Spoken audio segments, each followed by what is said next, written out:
Her parents, who were both of middling height with ordinary looks and thinning brown hair, had flown in the world's leading researcher from Switzerland to help mine their genetic material. Somewhere in the million combinations of their very average DNA, they found the single possibility that led to Avery. She wondered sometimes how she would have turned out if her parents had made her naturally, or just screened for diseases like most people on the upper floors. Would she have inherited her mom's skinny shoulders or her father's big teeth? Not that it mattered. Pearson and Elizabeth Fuller had paid for this daughter, with honey-colored hair and long legs and deep blue eyes, her dad's intelligence and her mom's quick wit. Atlas always joked that stubbornness was her one imperfection. Avery wished that was the only thing wrong with her. She shook out her hair, yanked it into a loose bun, and walked purposefully from her room. In the kitchen, she swung open the pantry door, already reaching for the hidden handle to the mech panel. She'd found it years ago during a game of hide-and-seek with Atlas. She wasn't even sure whether her parents knew about it. It wasn't as if they ever set foot in here. Avery pushed the metal panel inward, and a ladder swung down into the narrow pantry space. Clutching the skirts of her ivory silk gown with both hands, she folded herself into the crawl space and started up, counting the rungs instinctively in Italian as she did. Uno, due, tre. She wondered if Atlas had spent any time in Italy this year, if he'd even gone to Europe at all. Balancing on the top rung, she reached to release the trap door and stepped eagerly into the wind-whipped darkness.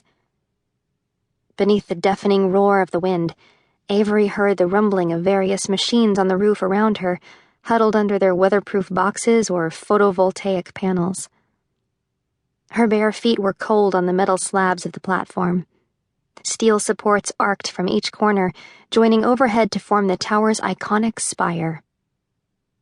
It was a clear night, no clouds in the air to dampen her eyelashes or bead into moisture on her skin. The stars glittered like crushed glass against the dark vastness of the night sky. If anyone knew she was up here, she'd be grounded for life. Exterior access over the 150th floor was forbidden. All the terraces above that level were protected from the high-speed winds by heavy panes of polyethylene glass. Avery wondered if anyone had ever set foot up here besides her. There were safety railings along one side of the roof, presumably in case maintenance workers came up, but to her knowledge, no one ever had. She'd never told Atlas. It was one of only 2 secrets she had kept from him. If he found out, he would make sure she didn't come back, and Avery couldn't bear the thought of giving this up.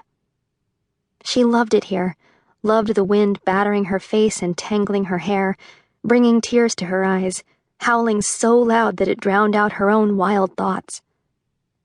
She stepped closer to the edge, relishing the twist of vertigo in her stomach as she gazed out over the city, the monorails curving through the air below like fluorescent snakes. The horizon seemed impossibly far. She could see from the lights of New Jersey in the west to the streets of the sprawl in the south, to Brooklyn in the east, and farther, the pewter gleam of the Atlantic. And beneath her bare feet lay the biggest structure on Earth, a whole world unto itself. How strange that there were millions of people below her at this very moment, eating, sleeping, dreaming, touching. Avery blinked, feeling suddenly and acutely alone.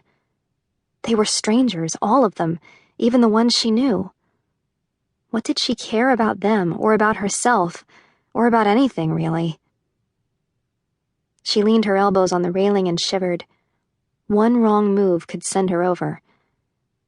Not for the first time, she wondered how it would feel, falling 2.5 miles.